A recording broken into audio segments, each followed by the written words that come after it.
Grève générale au Nicaragua, au moins 2 morts. Un policier anti-émeute lors d'affrontements avec des opposants, à Masaya, au Nicaragua, le 13 juillet 2018.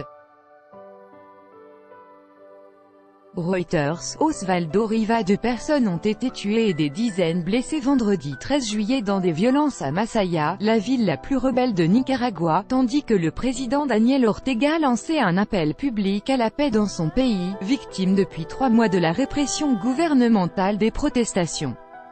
2 personnes, un policier et un manifestant, ont été tués vendredi dans un quartier du sud de Masaya, à une trentaine de kilomètres au sud de la capitale.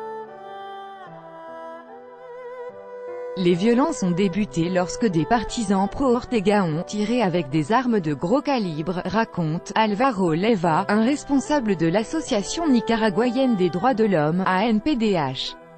Ce 13 juillet, 2 journées d'action distinctes se sont croisées au Nicaragua, en réponse à une grève générale de 24 heures décrétée par l'opposition paralysant le pays. Le président Ortega a mobilisé ses partisans pour marcher sur Masaya. Alors que la majorité des marchés, banques, magasins, stations-service et restaurants du pays ont baissé leurs rideaux au cours de la journée, des fidèles d'Ortega sont partis à bord de centaines de véhicules et motos de Managua, agitant des drapeaux rouges et noirs du Front sandiniste de libération nationale, le parti au pouvoir, en direction de Masaya. Le président Ortega et son épouse Rosario Murillo, également vice-présidente, étaient dans le convoi. Arrivé à Masaya, le chef de l'État a choisi de s'installer devant un commissariat de police. Protégé par nombre de policiers anti-émeute lourdement armés, il a invité ses concitoyens à choisir le chemin de la paix, le seul capable de conduire à la paix.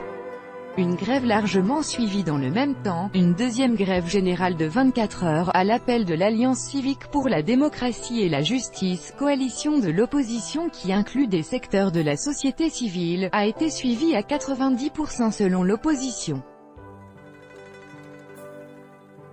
Des médias proches du pouvoir ont affirmé que la situation est restée normale dans certaines zones. Dans la capitale, la police et des paramilitaires assiégeaient l'Université nationale autonome du Nicaragua, UNAN, où des dizaines d'étudiants étaient retranchés. La grève s'inscrit dans une série d'actions sur 3 jours lancées par le camp anti-Ortega pour renforcer la pression sur le gouvernement. Le jeudi, une marée bleue et blanc, les couleurs du pays, a envahi les rues de la capitale et d'autres villes. Des affrontements durant une marche à Morito, dans le sud-est du Nicaragua, ont fait 5 morts, 4 policiers et un manifestant. Un premier mouvement social identique avait bloqué le pays le 14 juin, faisant 4 morts, 270 morts en 3 mois. Les adversaires du président demandent son départ ou des élections anticipées. Il juge le chef de l'État responsable de la répression très violente des manifestations anti-gouvernementales et l'accuse d'avoir mis en place avec sa femme une dictature marquée par la corruption et le népotisme. Pour le gouvernement, les protestataires sont des délinquants issus de la droite putschiste soutenue par les États-Unis. Très influente, l'Église catholique tente de jouer un rôle de médiatrice entre le gouvernement et l'opposition, en demandant notamment des élections anticipées. En vain, le président Ortega a rejeté cette éventualité.